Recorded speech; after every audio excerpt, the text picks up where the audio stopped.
قرآن مجید نے کہا ہے اگر خسارے سے بچنا چاہتے ہو تو 4 کام کرو، ورنہ تمہاری زندگی روز بروز نقصان میں جا رہی ہے، خسارے میں جا رہے ہو، اصل مال بھی ضائع ہو رہا ہے۔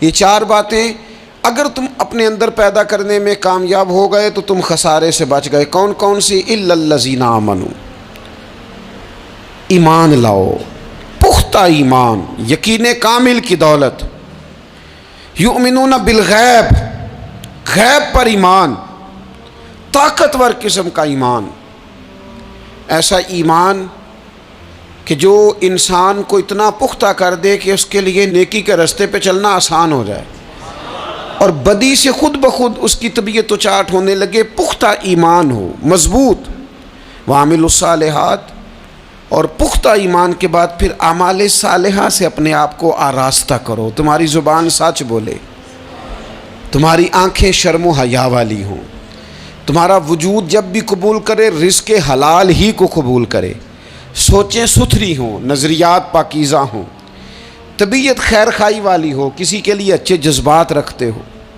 تمہارا وجود نفع بخش ہو، ہمیشہ کسی کا بھلا کرنے کی خواہش طبیعت میں مچلتی رہتی ہو۔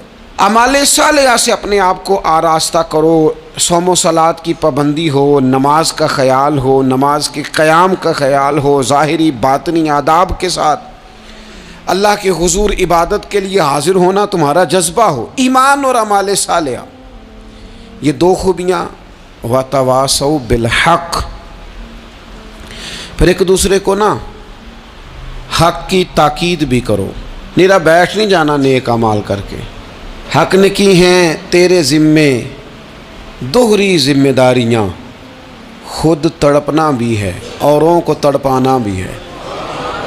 نیرا تو نے خود ہی نہیں تڑپنا، تیری ذمہ داری یہ ہے کہ کسی اور کو بھی تو تڑپائے۔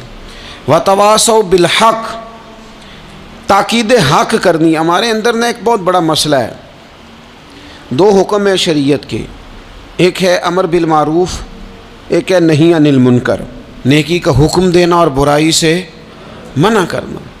میں نے دیکھا ہے کہ بڑی کمزوری پائی جاتی ہے، نیکی کی بات لوگ پھر بھی کر لیتے ہیں لیکن نہی عن المنکر،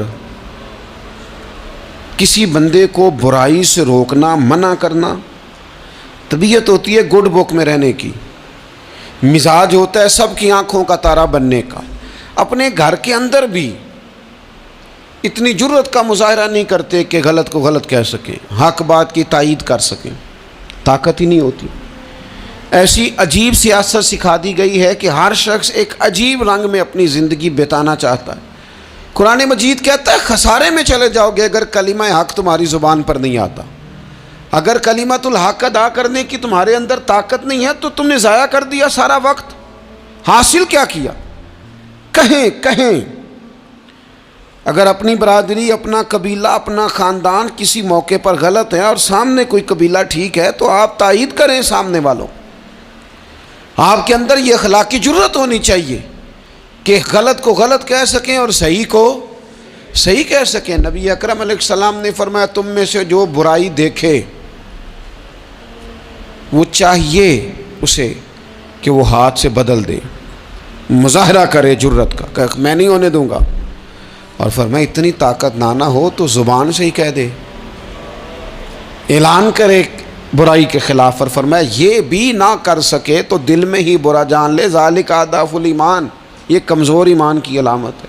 تو حق بات کا مزاج، او جی میں نے اپنی قبر میں جانا ہے، او میاں آپ کے ذمہ اللہ تعالیٰ نے قانون لگایا ہے، کنتم خیر امۃ اخرجت للناس تأمرون بالمعروف وتنہون عن المنکر، تم نے لوگوں کو بھلائی کا حکم دینا ہے اور برائی سے منع کرنا ہے۔ غلط کام ہو رہا ہو تو آپ غلط کو غلط ہی نہیں کہیں گے، آپ کی طبیعت اس طرح کی ہو جائے کہ آپ بات چپ سادھ لیں، آپ کی زبان پر کسی مظلوم کے حق میں کوئی کلمہ ہی نہ آئے۔ ایک بستی میں 2-3 لوگ بڑے نیک رہتے تھے اور باقی بستی ساری گناہوں میں، معاذ اللہ، اللہ کی نافرمانیوں میں، حدوں کو توڑنے میں مشغول تھی۔ اللہ کریم نے فرشتوں کو حکم دیا کہ اس بستی کو الٹ دو۔ فرشتوں نے عرض کی مالک وہاں تیرے 2-3 نیک بندے بھی تو رہتے ہیں، تو رب کریم نے فرمایا سب سے پہلے انہیں تباہ کرنا۔ مالک نیکوں کو، پرہیزگاروں کو، فرمایا یہ کس طرح کے پرہیزگار ہیں، خود تو نمازیں پڑھتے رہے اور میری نافرمانی دیکھ کے کبھی ان کے ماتھے پر شکن تک نہیں آیا،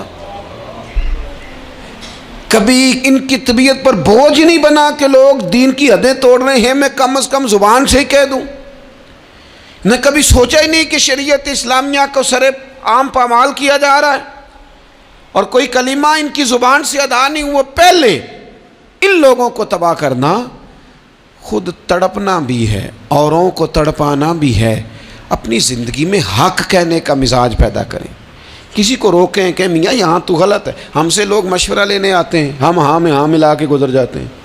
اگر آپ کو محسوس ہونا کہ سامنے والا بندہ جو آپ کے پاس بیٹھا ہے وہ بات درست نہیں کر رہا تو یہ جرأت پیدا کریں، اگرچہ حکمت سے کہیں، دانائی سے کہیں، اچھے جملوں کا چناؤ کر کے کہیں، لیکن اس کو کہیں، اس کو سمجھائیں کہ یہاں تو بھی غلطی پہ ہے۔ اور غلطی دلیر لوگ مانا کرتے ہیں، دلیر لوگ، بزدلوں نے بھی کبھی غلطی مانی ہے؟ بزدل تو اپنی غلطیوں پہ دلیلیں دیتے ہیں، نہیں میرا یہ مطلب تھا، نہیں میں یہ۔ بزدل ساری زندگی کہتے ہیں میں ناکام ہوا فلانے کی وجہ سے، میں پیچھے رہ گیا فلانے کی وجہ سے۔ او خدا کے بندے تو بزدل ہے، اس لیے تو نہیں، اگر تو طاقتور ہوتا تو کم از کم اپنی غلطی تو اپنے کھاتے میں ڈالتا، تو اپنی غلطیاں بھی کسی کے کھاتے میں ڈال رہا ہے، یہ بزدلی ہے۔ تو فرمایا ایمان لائیں، اچھے اعمال کریں اور حق بات کی تاکید کریں۔ اچھا جب حق بات کی بات کریں گے تو یہ ہو نہیں سکتا پھر تکلیف نہ آئے، پھر مخالفت نہ ہو، پھر ساری دنیا ٹھیک ہے، یہ ممکن نہیں ہوتا۔ اب مشکل آئے گی تو فوراً کہا وَتَوَاصَوْا بِالصَّبْرِ، ایک دوسرے کو صبر کی وصیت کریں۔ مشکل تو آئے گی، جب آپ حق بات کہیں گے تو کچھ لوگوں کے مفادات پر چوٹ بھی لگے گی، کچھ لوگ مخالفت بھی کریں گے۔ آپ کی زندگی اگر صبر و تحمل والی ہے تو آپ کوئی کام کر جائیں گے، آپ کوئی مشن اس کی تکمیل کر دیں گے اگر مزاج میں صبر ہے، اور اگر صبر نہیں ہے، ٹھہراؤ نہیں ہے، چند قدم نہیں چل سکتے، تھوڑی دیر بھی آپ آگے کی طرف نہیں بڑھ سکتے اگر صبر نہیں۔ ایک تو یہ ہے نا کہ میرا کمپنی میں گزارا نہیں ہوتا، ایک تو یہ ہے نا کہ میرا دوستوں میں گزارا نہیں ہوتا، اور ایک تو یہ ہے نا میرا دفتر میں صبر نہ ہو، ذمہ داری سے کہہ رہا ہوں، صبر نہ ہو تو ماں باپ سے بھی گزارا نہیں ہوتا۔ میں ذمہ داری سے کہنے لگا ہوں صبر نہ ہو تو بیوی بچوں کے ساتھ بھی گزارا نہیں ہوتا۔ آپ کو صبر کرنا ہے۔ مجھے بتائیے چھوٹا بچہ ہے آپ کا، وہ چھوٹا ہے، اسے پتہ نہیں ہے، وہ کچھ ایسے کام بھی کرتا ہے جو غصے والے ہیں، تو کیا آپ اس بچے کو سزا دیں گے؟ نہیں، آپ صبر کریں گے، آپ سمجھیں گے کہ یہ مقام صبر